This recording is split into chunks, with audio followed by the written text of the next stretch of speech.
Dans beaucoup de pays, avoir des rapports homosexuels, ce n'est pas une très bonne idée. En Iran, ils sont punis de la peine de mort. En Tchétchénie, ceux qui en ont sont torturés ou assassinés. Et en France, ils sont stigmatisés dans certaines manifestations. Pourquoi? Eh bien parce qu'ils seraient contre nature. Ce qui veut dire deux choses. 1, qu'on ne les trouverait que chez les humains. Et 2, qu'ils sont contre l'ordre naturel des choses, qui voudrait que tout rapport sexuel aurait pour seul objectif la reproduction. Sauf que dans un cas comme dans l'autre, c'est faux. D'abord parce que si, les animaux ont des rapports homosexuels. On en observe même depuis l'Antiquité. Mais pendant très longtemps, les scientifiques ont préféré les ignorer. Les scientifiques ont confondu avec un désordre de l'évolution tout ce qui pouvait être comportement assimilé à de l'homosexualité animale. Généralement, ces comportements entre individus du même sexe étaient considérés comme une pathologie ou un dérèglement. On pouvait penser que les hormones se jugulaient mal ou que les intérêts étaient mal définis. Dans tous les cas, de toute façon, c'est resté des pratiques douteuses parce que la science est très influencée par la société et que la société est très influencée par toute une ambiance judéo-chrétienne qui remonte quand même à fort longtemps. Il faut attendre 1999 pour que tout change, et ça grâce à ce biologiste canadien. Reptiles, poissons, insectes, mammifères ou oiseaux, pendant 9 ans, Bruce Bagemihl a étudié les relations sexuelles de 1500 espèces d'animaux. Et ce qu'il a constaté, c'est que près d'un tiers d'entre elles ont parfois des rapports homosexuels. Alors il les classe en 4 catégories. Il y a la séduction entre animaux de même sexe, comme les autruches mâles, qui parfois paradent pour d'autres mâles. Il y a les rapports légers, avec quelques contacts, comme les girafes mâles qui entrelacent leur cou.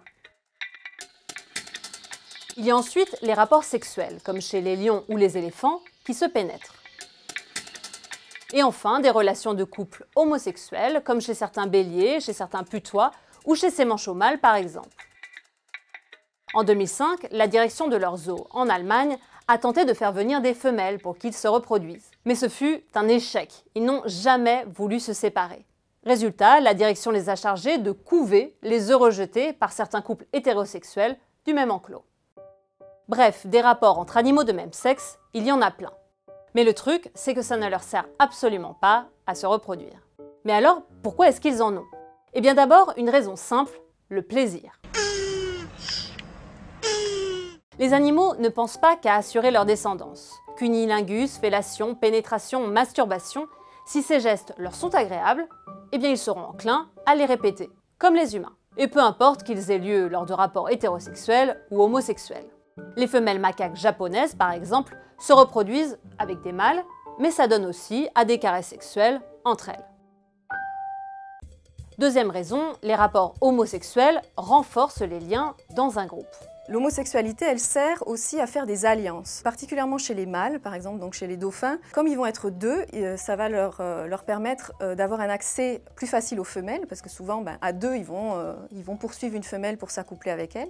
Ils vont aussi mieux pouvoir se défendre contre d'autres dauphins, contre des prédateurs, par exemple, parce qu'ils seront vraiment soudés.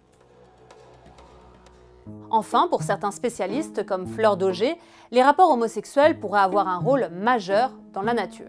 L'homosexualité ne va pas les empêcher de se reproduire, va même leur donner accès plus facilement à la reproduction. C'est aussi quelque chose qui va favoriser la pérennité des espèces.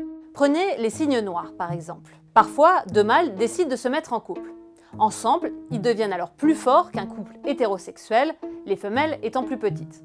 Ils pourront mieux défendre leur territoire et ils en profiteront pour couver des œufs qu'ils se sont appropriés. Résultat, chez les parents homosexuels, les couvées survivent beaucoup mieux que chez les couples hétérosexuels.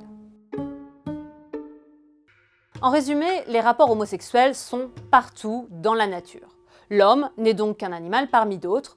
La seule chose qui le distingue finalement, c'est qu'il est le seul à les condamner.